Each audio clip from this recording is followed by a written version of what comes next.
If you click this video at one point away, then please tell me what the reason for it was, so that I can improve. Otherwise, hi and welcome. I'm trying to learn Heliology today, suns, and after we've done it, we're gonna do neck stretching. And if you participate in the neck stretching, then is it your own risk. Suns, or also your main sequence nuclear powerhouses. The length of a star's T Tauri phase varies enormously depending on the star's mass. With the star in the inside gets hotter and hotter because it's pulling together. In the beginning it was a big cloud. I still can. A giant molecular cloud. A giant molecular cloud which had basically started to get gravity and pull itself more and more together. The cloud got more and more together. And now we came more and more together, and that made the gas thing in the middle to become ionized. So it became plasma. Very hot also, and because it was so hot, it became hot because it became denser. I think that was the reason, or it was falling together, whatever. It became electrically loaded or electrified, and because it was just moving, it was energy moving, I think that was it. And now the thing was a T Tauri thing, basically. A circling thing which was pulling more things together and got hotter and hotter. We're gonna come back later and make that part again with the T Tauri phase. So the length of a star's T Tauri phase varies enormously depending on the star's mass. For a star like the Sun, I mean the Sun which is where the Earth is with the human beings on it. For example, this troubled period of stellar adolescence lasts about 30 million years.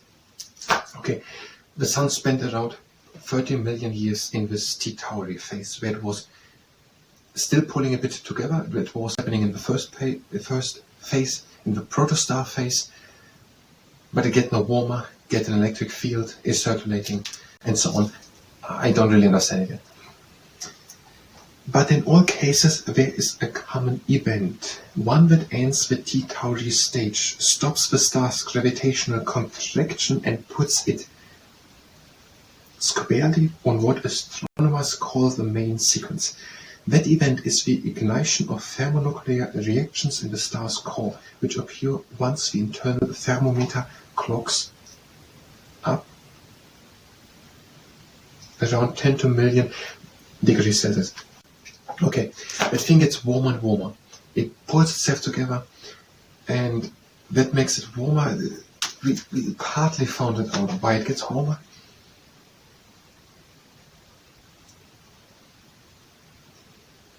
I don't know. Because I don't know. It gets warmer, and as soon as it reaches 10 to 15 million degrees Celsius, it starts to do these nuclear reactions things. Thermonuclear reactions, and from when on it is no longer in the T Tauri phase, but in the main sequence. It is now the Sun, the star.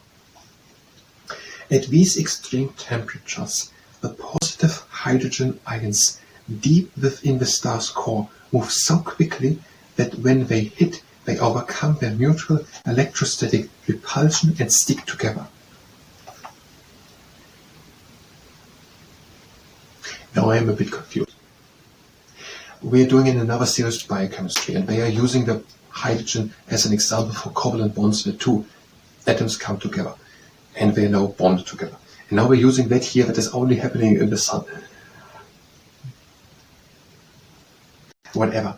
These hydrogen atoms inside of the Sun by 10 to 15 million degrees Celsius are moving so quickly that they are sticking together.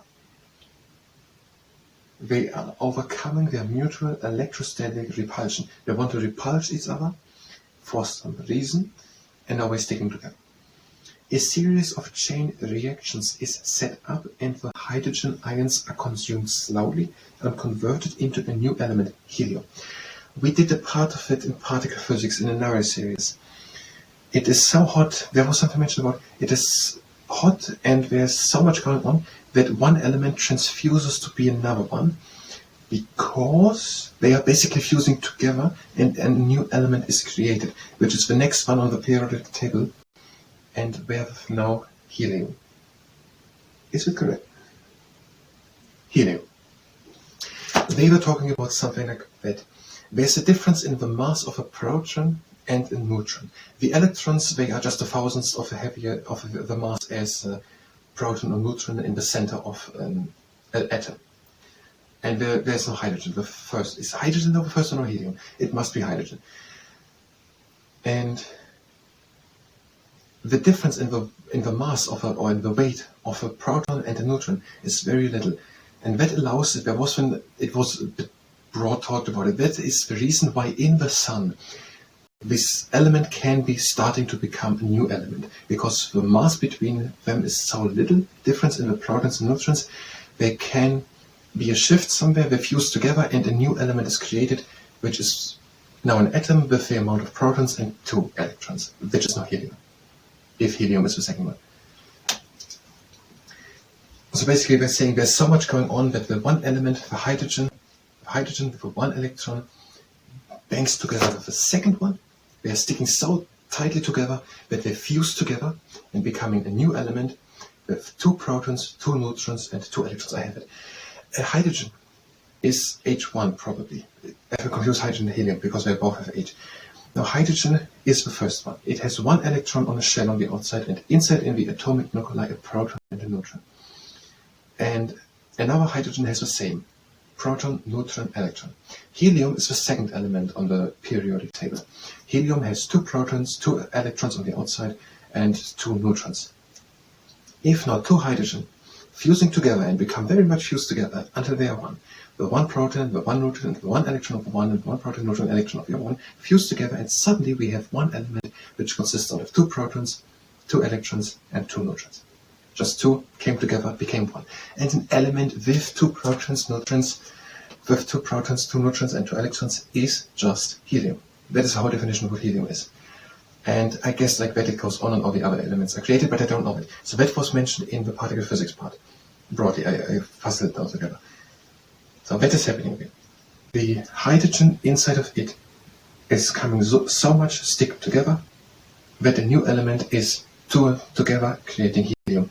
Basically, that happens because of things internal in them I don't understand yet. That is particle physics. We are trying to find out what is the particle physics, what is happening. This process known as stellar nucleosynthesis. So this process of creating out of 2 hydrogen, 1 helium, basically, I don't know what happens exactly, is called nucleosynthesis. Releases an enormous amount of energy and a corresponding outward pressure. For the first time in the star's existence, the inexorable inward pull of gravity, which had continuously shrunk the star until now, is halted, exactly balanced by the coarse newfound outward pressure. Astronomers call this situation hydrostatic equilibrium, and it is the very definition of the main sequence phase. So, for some reason, I don't know why, when they 2 fuse together, the 2 hydrogen to 1 helium, they are releasing an enormous amount of pressure. And now there's no longer this gravitational pulling in together of them, but also an outward pressure. And equilibrium, the same amount of pressure to the outside as falling together. It was falling together because it was just a giant molecular cloud 1 light year across or more of interstellar dust. And the dust basically had pulled the other dust to it. And the more dust it had pulled together, like a snowball, the bigger it was and was able to pull more in. On and on and on until that whole thing had banked together very small. Now that thing has pressured together with so much power together that the hydrogen inside of it, 2 hydrogen atoms, have become helium. That released for some reason an energy force to the outside. A hydrostatic equilibrium. The main sequence is the longest period in a star's lifetime. The sun has burned hydrogen like this for 4.6 million years, and it is only about halfway to its end. So we're in a star is hydrogen burning, but there's also helium. Maybe the helium is also or something. So the hydrogen inside, basically all that is happening is that the enormous amount of hydrogen inside of the sun is so much put together that it becomes 1 element helium. And that causes an energy outburst, and that whole thing is burning or whatever. And that is the sun, and that is the nuclear fusion which is happening there. And that is this enormous amount of energy there happening. Because two elements are pressed together, which creates an energy surplus, whatever. The energy cannot, whatever, now the energy formula is. Something like that. That is a star. It burns for 5 billion years, that whole thing. And is only about halfway to its end. So the sun can burn for around 10 billion years like that. However, as with the T Tauri period, the duration of the main sequence depends critically on the star's mass. In a much more massive star, the core has so much weight pushing on it that it has to consume its hydrogen supply far more quickly to generate enough outward force to counteract gravity. Such stars tear through their hydrogen stockpiles in only a few million years. But very low mass stars staggeringly live a million times longer. They are known as red dwarfs. If it is a very big star, so if its dust cloud was at the beginning very, very big, there's not so much pressure on the hydrogen atoms in the middle that it happens all much faster. And if it was not so big, then it's just a little glowing, just like, so it's pretty easy to understand, I think. And they are now red dwarfs, the ones. And the other one must be then red giants. We did that in space science. Very recently, they had their, I forgot her name. It was called Alpha Tauri, and it's called whatever. Alpha Tauri. Alpha Tauri is the brightest star of the Centauri, of the not Tauri, of a whatever constellation, of a Taurus constellation, in the Zodiac constellation, which is seen at the night sky. The Zodiac constellation had about 12 different constellations. One of them is the Taurus constellation, and in that constellation Taurus there is the red giant Alpha Tauri, and that is a red giant. So we look that up. That is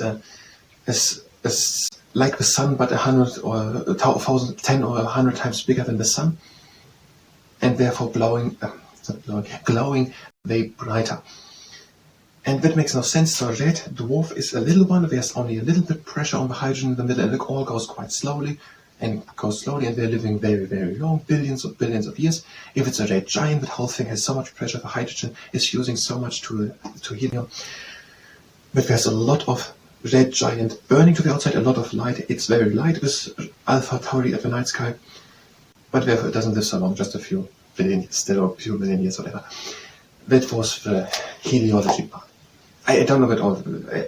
I think you notice that I maybe puzzled a few things together at some point. That was the heliology part. If you were here for heliology, you can go directly to the next part of heliology. If you stay here and participate in the next stretching, we have just 2 minutes, then it's at your own risk. Go to stable stance and the breathing in and reaching to the sides and reach with the fingertips as far as you can. Then again out and reach as far as possible. In and reach as far as possible. And out and down. And reach in front. And back. In front. And now stand good. Yeah, stand good. Stay shoulders back, tall up, breathe slowly and calm in. And breathe out and bring the head over to the side. Only as far as it goes. Bring the chin down onto the clavicle. Breathe again in, lift the gaze and turn the head over to the other side. Breathe again in. And out, chin down onto the clavicle. Breathe and lift the gaze and turn it back into the middle. Have the feet standing together, intertwine the fingers behind the back, tall up, shoulders back, breathe in. And out, bring the head over to the shoulder, chin down onto the clavicle. Breathe out and pull with the hands down to the ground. Breathe and lift the gaze, turn it over to the other side. Breathe again in. And out, chin down onto the clavicle and pull with the hands down to the ground. And back to the middle. Breathe and lift the arms up. Without lean back, draw the shoulder blades together. Up, back. Intertwine the fingers, reach high, breathe in. Breathe out, reach in front, hold the back. Up in the front, the other way down. Breathe in, try. Out in the front. In it up. And out and back. In, up. Out and down with the arms. Breathe in, lift the arms up. And out, let the arms down again. That was for short neck stretching. Thank you very much. I ended it.